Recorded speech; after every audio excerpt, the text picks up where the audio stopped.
Hey, do you think that I can go down to Newport, Rhode Island and follow a self-guided tour written in 1937?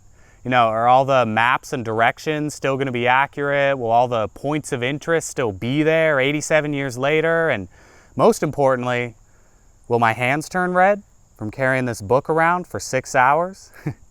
This is Rhode Island, a guide to the smallest state, a 450-page book meant to kind of teach you about Rhode Island and give you some instruction on how best to experience the state.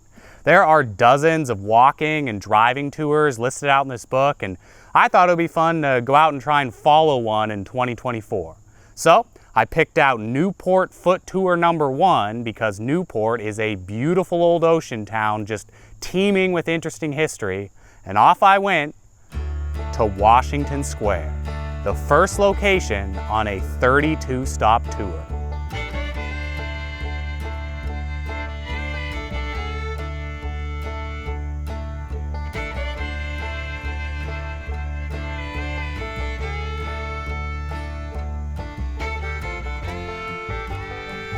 According to the guidebook, Washington Square is the heart of the old city. Sloping down from the front of the new courthouse, its smooth lawn and tall trees are enclosed by an iron fence. All of which I still found to be true 87 years later. At the western end of the park is the wind-blown statue of Commodore Oliver Hazard Perry, looking out towards the harbor. A very pretty sight with the sun peeking through the trees. And real quick, before we talk about the statue, I gotta fill you in on something. My original plan for this video was to go into the tour completely blind, like don't preview the stops at all, just go in there and start filming, and then later I would like do a bunch of research to kind of fill in the blanks and like flesh out some of the info that I got from the book. But as I was doing the tour, I kind of realized that it might be more fun to just let the book stand completely on its own. Like how much can we learn about Newport and its historical sites by just following the tour? Like how informative of a video can I actually make with this one book as my sole resource? And so, with that in mind, reading straight out of the book, I am very proud to tell you that Commodore Oliver Hazard Perry was a naval officer during the War of 1812. Responsible for defeating the British on Lake Erie in a major battle that would later allow the United States to take full control over the lake.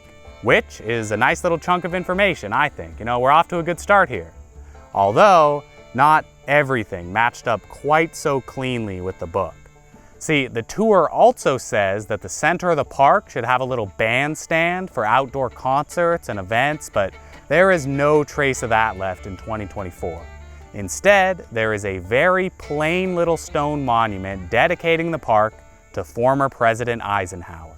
So I guess now this is Eisenhower Park in the center of Washington Square. And that was just about it for stop number 1. So, following along with the book, I turned from the sharp bottom of the square to find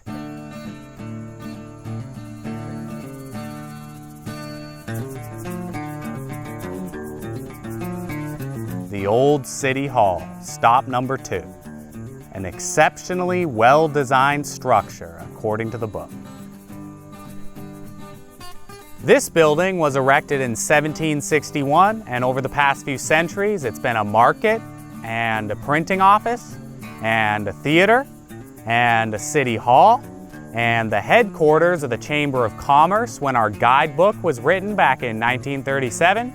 And now, in the modern era, it is the Museum of Newport History. So quite the storied past with this little brick building. The book also mentions that the construction for this building was initially paid for via public lottery, which, totally random side note, I've actually been meaning to make a wider video on the topic of public lotteries for quite a while now, just because you would not believe how common gambling was as a fundraising tactic a couple hundred years ago. Like all sorts of stuff was paid for this way. Like I've even come across a few church lotteries, like this one from a Roman Catholic church in Philadelphia back in 1803. Anyway though, Our guidebook also goes into some detail on the architecture of the old City Hall. The red brick building, recently restored, had 3 bays on the front and on the rear, and 7 on each side.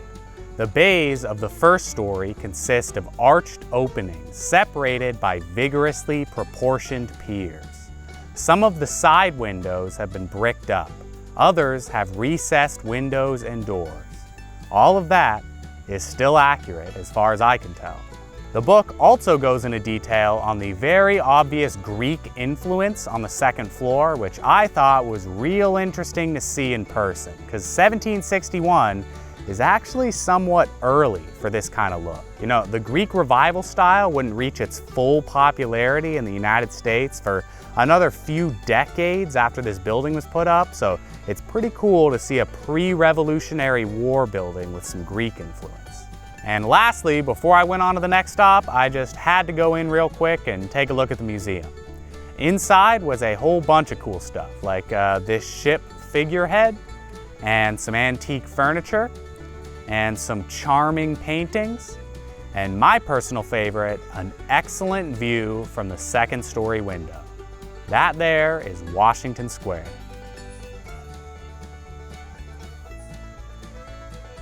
The museum also had several exhibits on the Newport Tower, which even before starting the tour, I was 100% positive was going to be a stop somewhere, so just consider this a little bit of foreshadowing. And on the way out the door, I also bought a bookmark from the gift shop, since I forgot to bring one and I've been using a leaf that I got out of the park. Following along with the book, next I left the museum and began to walk up the coincidentally named Touro Street before reaching the Oliver Hazard Perry House, stop number 3 and the former home of Commodore Perry, whose statue we were looking at earlier. The book says that this house was built in 1755 and has since been very heavily altered, which I can confirm myself. The outside in particular is very sleek and very clean, almost definitely been thoroughly restored, even beyond when the book was written in 1937. As of the writing of the book, this house was occupied by the Salvation Army, but nowadays it's a bookstore that unfortunately was not open when I came by. Also worth noting, this place once housed a French quartermaster general and some of his men while France was assisting George Washington during the American Revolution. Next, the book says to turn around and look across the square and you'll find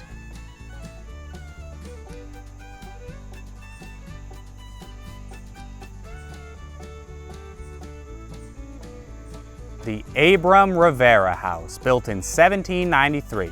In 1937, this was the Newport National Bank, but now it is a Citizens Bank.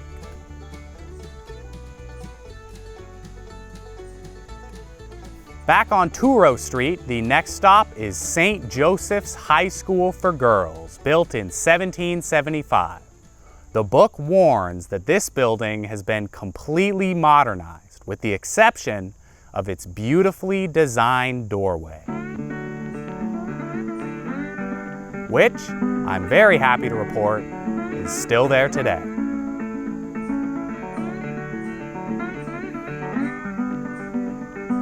Next up is a former church that by 1937 had already been converted into a movie theater, and that too is also still there today and still showing movies.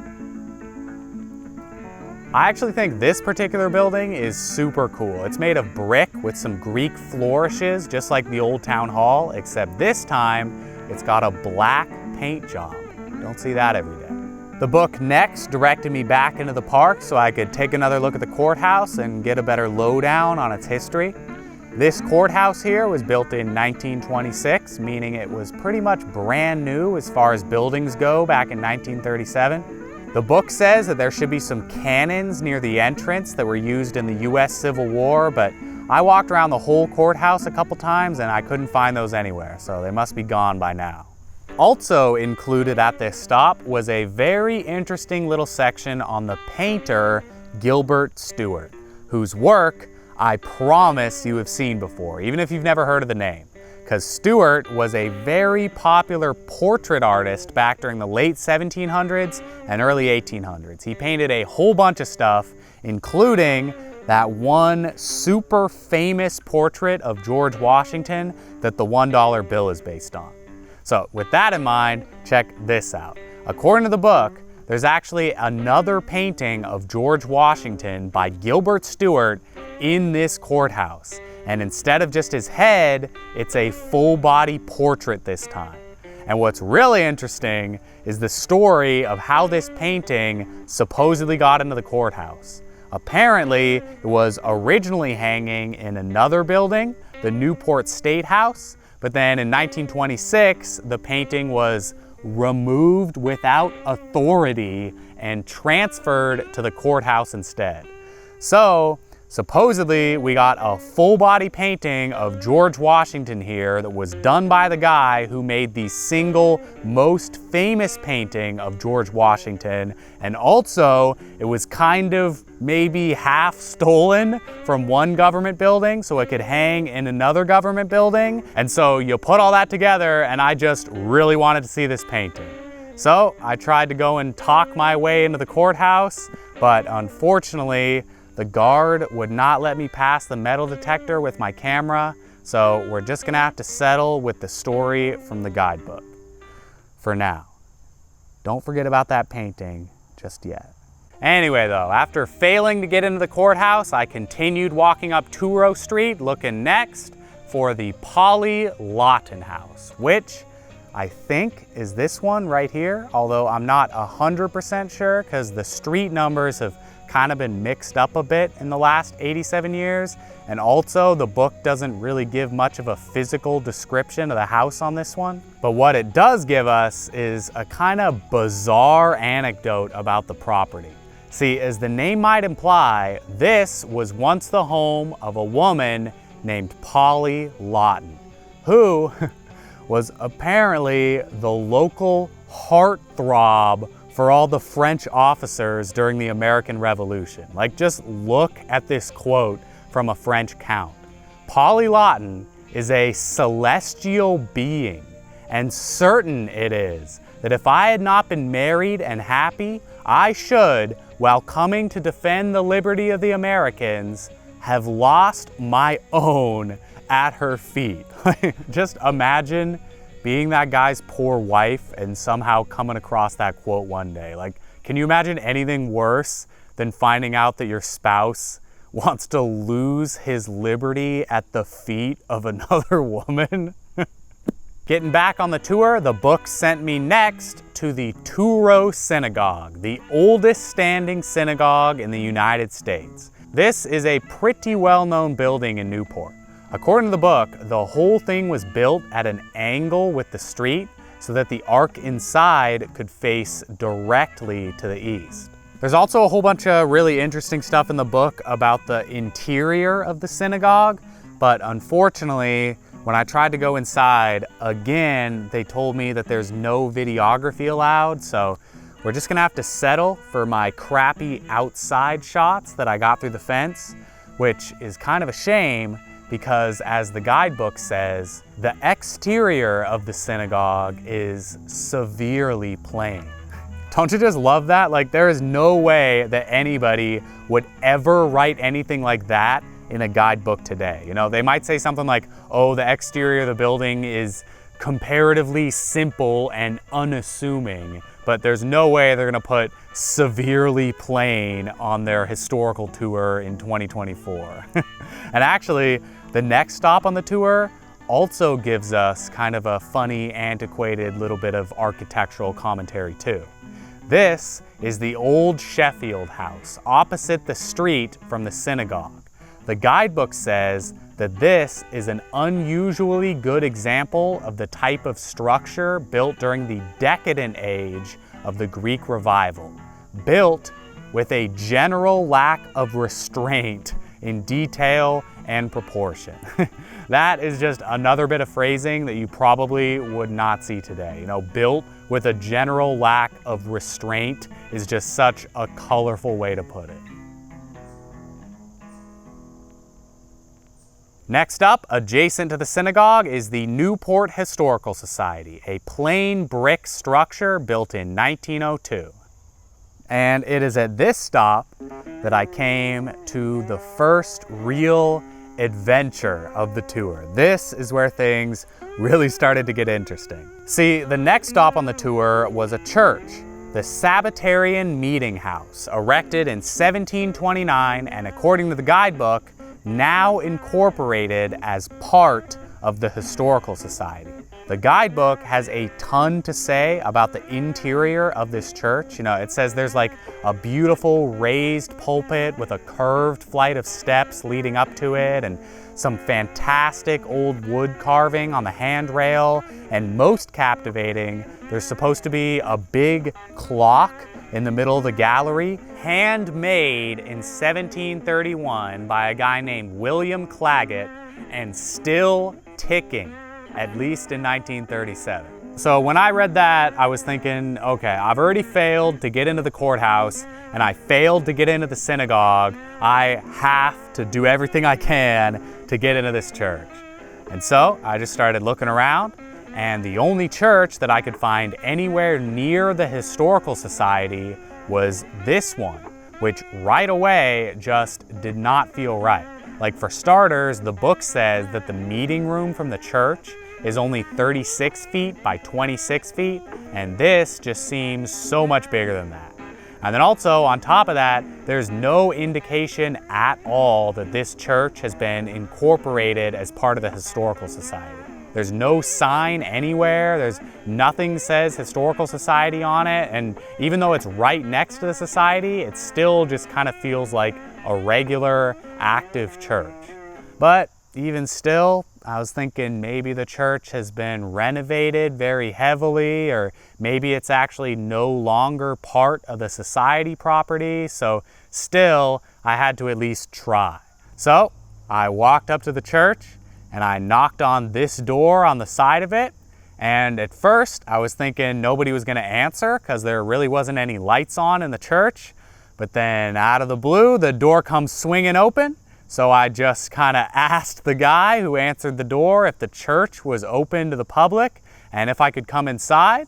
And before you know it, there I was.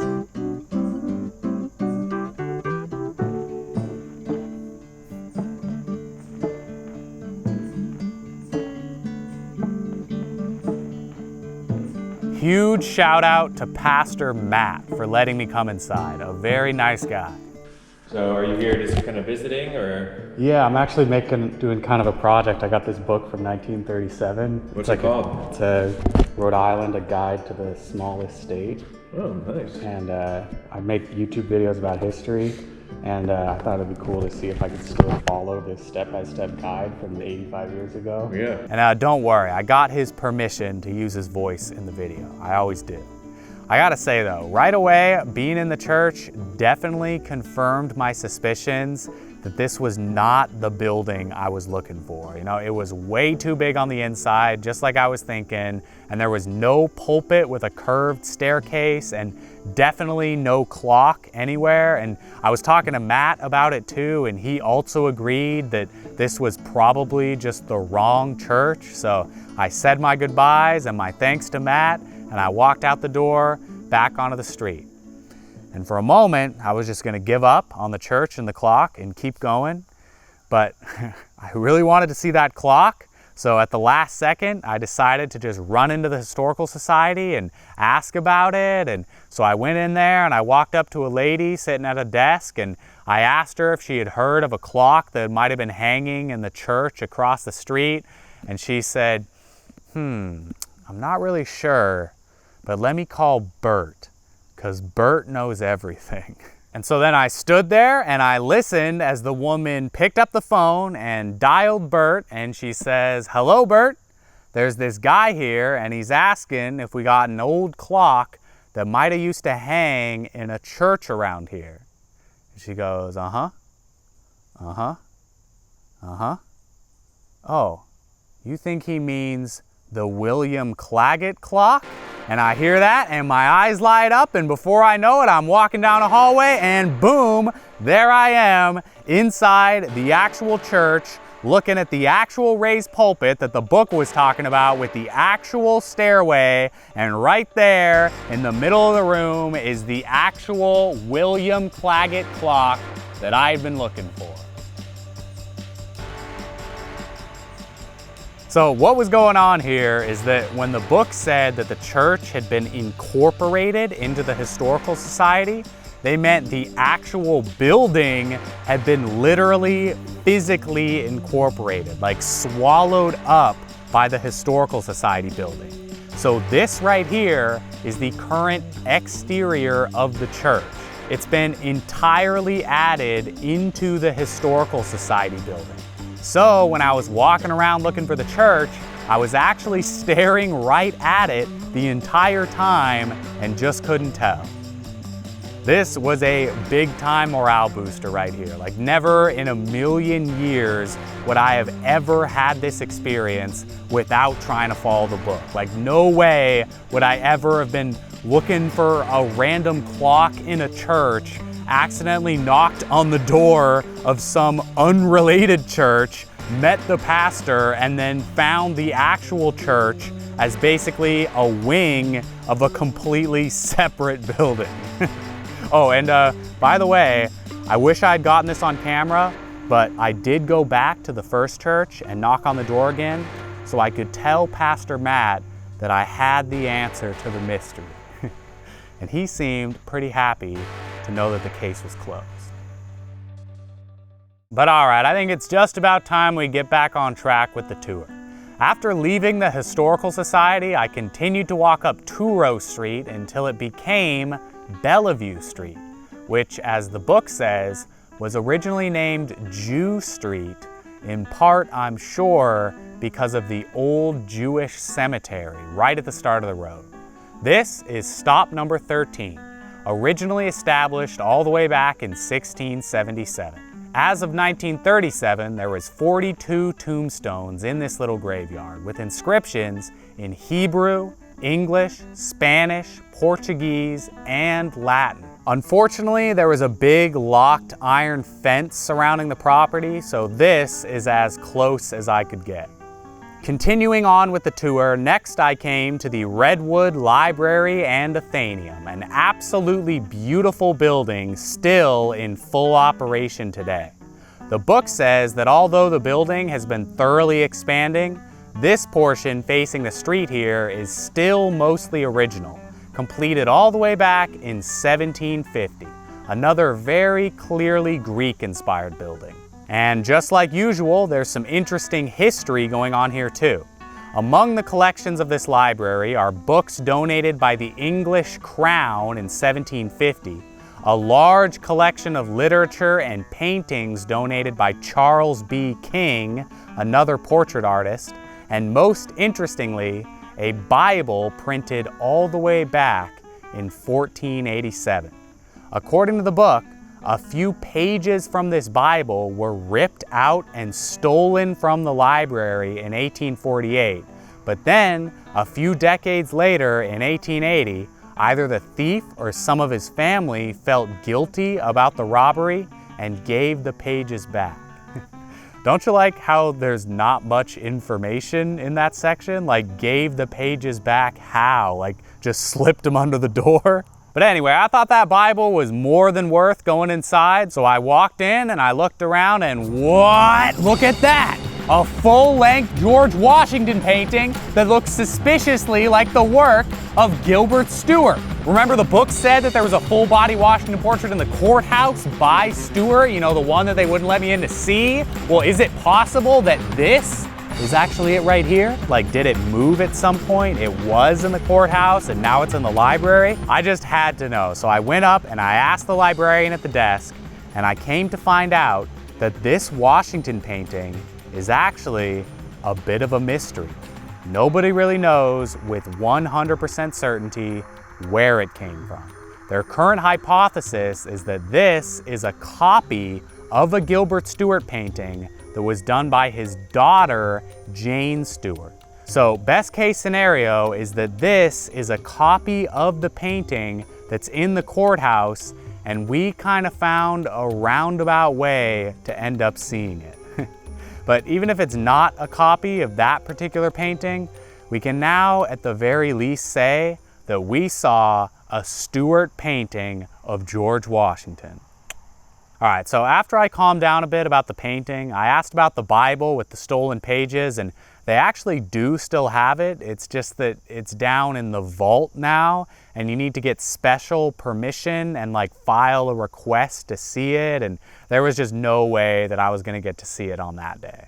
Oh, and also real quick, I wanna give a shout out to the librarian that was helping me with my painting questions, because this guy was just so good at his job. You know, I had to stand in line for a minute before I could talk to him, and like every question in front of me, he was just like, oh, yep, I know that book, and yep, I know that one, it's over there, and oh yeah, if you like that book, let me write down like 14 suggestions for you just off the top of my head, and here's the piece of paper, go look for them, they're over there and there and there and there. And so when I got up there, in addition to asking about the painting, I thought it would be fun to also ask if they had a copy of the guidebook that I was following, just because I was thinking if they did, I could come up with some kind of dumb joke about it. And the librarian, he just looked at my book for like 1 second and was like, oh, nope, we don't have that. I actually know immediately we don't have that book. Didn't even have to look it up. Ha ha ha, Athenium, I got something that you don't. I'm sorry, Athenium. I didn't mean to brag. You're a great library. And last thing on the library, the book also mentions an unusually fine beech tree standing near the entrance, and god dang if that ain't the truth.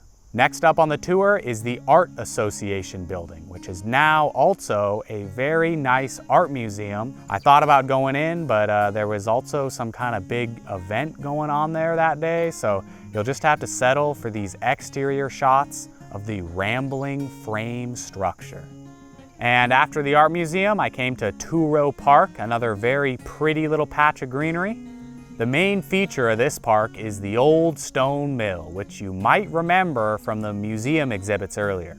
The mill is a big, imposing stone structure with kind of a strange shape to it, and the reason that there was so much stuff in the museum about this thing is because nobody really knows with 100% certainty what it is or who built it. Like where it came from is kind of a mystery. Like believe it or not, this is actually the single most common request that I get for video topics. Like tons of people have sent me emails or left me comments asking that I make a video about this mill here, and I hate to disappoint them all, but this is probably the only time that I'm ever gonna talk about it. There's just like already such a huge amount of videos and documentaries and books and essays and all sorts of stuff already out there about this mill, and I honestly prefer to make videos about things that haven't already been extensively covered. So for now, I'm just gonna leave you with what the book says about the mill. The old structure has been the subject of sporadic controversy for over 100 years, many persons choosing to believe it a relic of the Norsemen. But it is now generally accepted as being the ruin of a windmill built by Benedict Arnold, governor of the colony in the 1660s and 70s.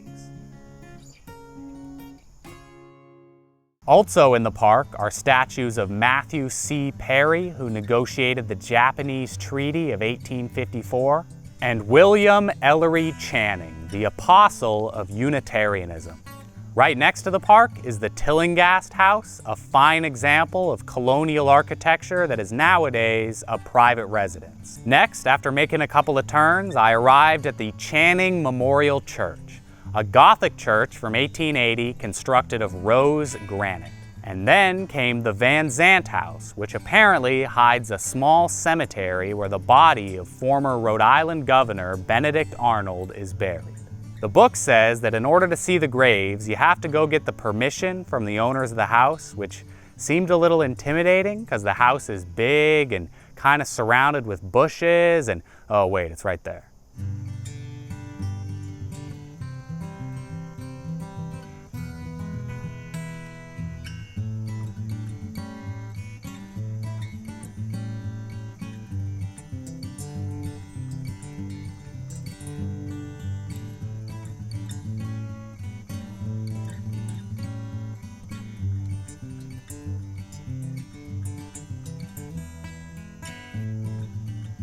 Next up on the tour is the Prescott House, with another bizarre anecdote listed in the book.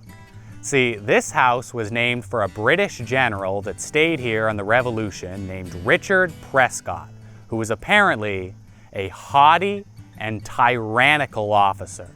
According to the book, he would go out for daily walks around the town, and whenever he would see a group of people laughing and having a good time, he would shake his cane at them and say, "Disperse, ye rebels!"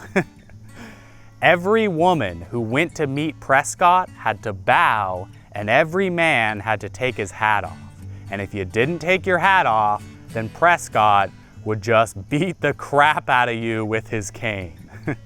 Continuing on the tour, the Langley house just down the street was once the subject of a poem mentioning how the house was all covered with vines and moss. But alas, as the book says, those vines are long gone by now. Next up, I noticed the book was turning my hands red, and then I came to kind of a unique stop. The book says that there should be a marker on the street indicating where the first gas lights were installed in the United States.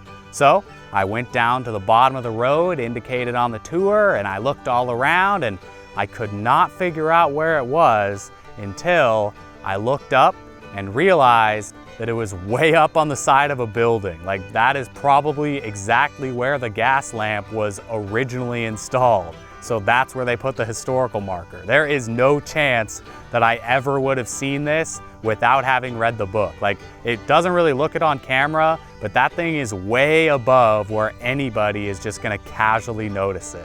So once again, big shout out to the book for helping me find stuff I wouldn't have seen otherwise. After leaving the light, I came to Bannister's Wharf, which was insanely crowded. This is pretty much the biggest tourist attraction in Newport. It's an old commercial docking area with tons of shops and restaurants on it. According to the book, fishermen used to congregate here every morning, pushing their catch around in wheelbarrows, trying to make some sales. So it seems like this place has been pretty dang busy for a couple hundred years now. The book also says that there used to be an oyster house here owned by a guy named Pero Bannister. When Pero died, the undertaker accidentally made his coffin too shallow, so when they put Pero in, his nose was blocking the lid from closing. So supposedly, they just cut a hole in the lid for Pero's nose to poke through, and they buried him like that. Leaving the wharf, the book next led me down a few side streets and up to the Maudsley House, one of the finest Georgian colonial houses in Newport. And then to the United Congregational Church, a brownstone church built in 1857. And then I came to the crown jewel of the tour, Trinity Church, built in 1725, absolutely gorgeous and fully open to the public. This place is chock full of little details that I got from the guidebook. Like, for starters, because the church was built in 1725 before the Revolution, there was originally a whole bunch of references to the king included in the decoration. And although a lot of that stuff was stolen from the church and burned during the Revolution, some of it still snuck through the cracks. Like, for example, at the very tippy top of the spire on the outside of the church, you can barely make out a crown that the Revolutionary Patriots forgot to remove, according to the book. And inside the church, there's still clearly a big crown of England right on top of the organ. This organ, by the way, was originally built in 1733 for the town of Beverly, Massachusetts, but the Beverly town officials refused to take it because an organ is an instrument of the devil for the entrapping of men's souls. Also in this church is the first church bell to ever ring in New England, and this pulpit, which is one of the coolest things I have ever seen in person. This is the only triple-decker pulpit in New England, also sometimes referred to as a wine glass pulpit. Each level here has its own purpose. The top is where the preacher stood, basically standing at eye level with the balcony. The second level was for teaching lessons, and the bottom was used by a clerk to hand out hymns. Oh, and also, when I was in that church, there was this woman running around who apparently just like knew everything about the church, and she was telling people all these cool little details and answering everybody's questions. And I just have to share one thing that I overheard her talking about, even though it wasn't in the book, because this is just too cool. So there's these stained glass windows here that were made by Tiffany, the jewelry company, who knew what the church looked like when they built the windows. And then over here were some other windows that were made by somebody who didn't know that there was a balcony on top of the windows. So that's why the top part of the picture is just entirely cut off unless you're standing right in front of the window. But okay, I think that church was definitely the high point of the tour, so let's just burn through these last few stops. The Washington Alston House came next, built in 1800, and then the Newport Artillery Armory, a very pretty building that for some reason has a lock of hair from George Washington and the Duke of Wellington. I really wanted to get into this one and try and see the hair, but unfortunately, no answer when I knocked on the door.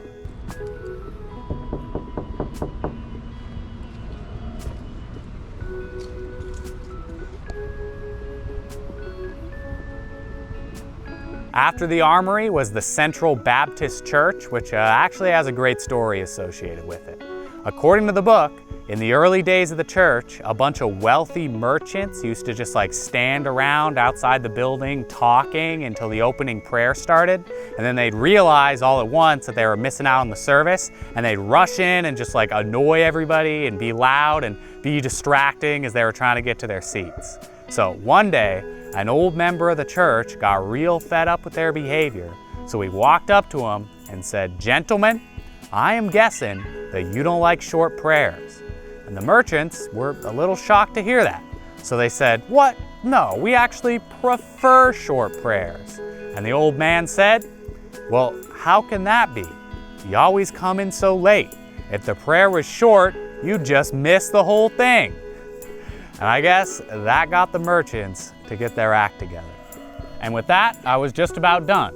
One last stop at an old retirement home, and there I was back in Washington Square, right where I started. So what's our conclusion? Can I still follow a tour book from 87 years ago and get something out of it? Well, my answer is absolutely, obviously yes. Like, sure, there are a few things were like missing or changed, but overall, this was some of the most fun that I've ever had filming a video. Like, without this book, there is no way I ever would have met Pastor Matt or ever gone crazy because I saw a random painting of George Washington or ever stared up at the top of a church spire long enough to notice that there was a long forgotten crown up there. This was just such a good time, and I hope that you had as much fun watching this video as I did making it. And hey, if you ever want to see me do this again, just let me know, because I actually got like a billion other tour books and other tours, not just in this book, but in this one and this one and this one, and there's like 10 million other books that I have online access to or that I could go look for in libraries. So if you want to see more stuff like this, leave me a comment. Thanks for watching. I'll see you next time.